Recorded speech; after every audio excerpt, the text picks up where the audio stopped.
दिल्लीतील जंतर मंतर येथील विद्यार्थी आंदोलनाला समर्थन देण्यासाठी येवल्यामध्ये स्वाभिमानी रिपब्लिकन पार्टीच्या वतीनं निदर्शनं करण्यात आली आहेत। दिल्ली पोलिसांच्या लाठीचार्जच्या निषेधार्थ झालेल्या या आंदोलनाचं नेतृत्व जिल्हाध्यक्ष महेंद्र भाऊ पगारी यांनी केलंय। आंदोलकांनी विद्यार्थ्यांच्या मागण्यांना पाठिंबा देत पोलिसांच्या कारवाईचा निषेध नोंदवलाय। जंतर मंतरवरील आंदोलनाला स्वाभिमानी रिपब्लिकन पार्टीकडून जाहीर समर्थन देण्यात आलेलं आहे।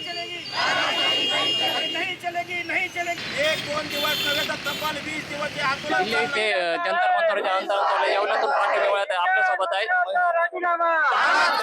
शिक्षण मंत्र्याचा राजीनामा झालाच पाहिजे। आमची मागणी हीच आहे की आपण पाहिलं की संपूर्ण देश आणि जगातले देश देखील हळहळत आहे।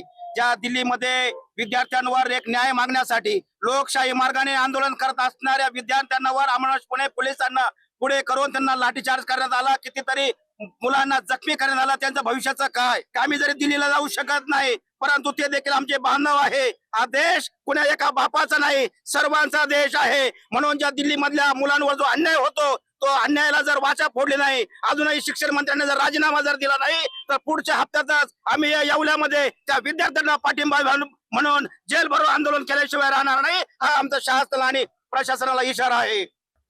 या पहिले शेतकरी लोकांनी आत्महत्या केल्या, तरीही हा मोदी सरकार जागा झालेला नाही। मग यापुढे मुलांनी सुद्धा आत्महत्या करायचं का काय? शिक्षण घेण्याच्या ऐवजी मुलांनी सुद्धा आत्महत्या करायचं का काय? आणि त्या मारहाणीत भरपूर मुलांना आणि मुलींना जखमा झालेला आहे। याचं करायचं काय? यामुळे आम्ही या शिक्षण मंत्र्यांना सांगू इच्छितो की त्यांनी तात्काळ राजीनामा द्यावा आणि ह्या मुलांना न्याय द्यावा, हीच विनंती आहे आमची।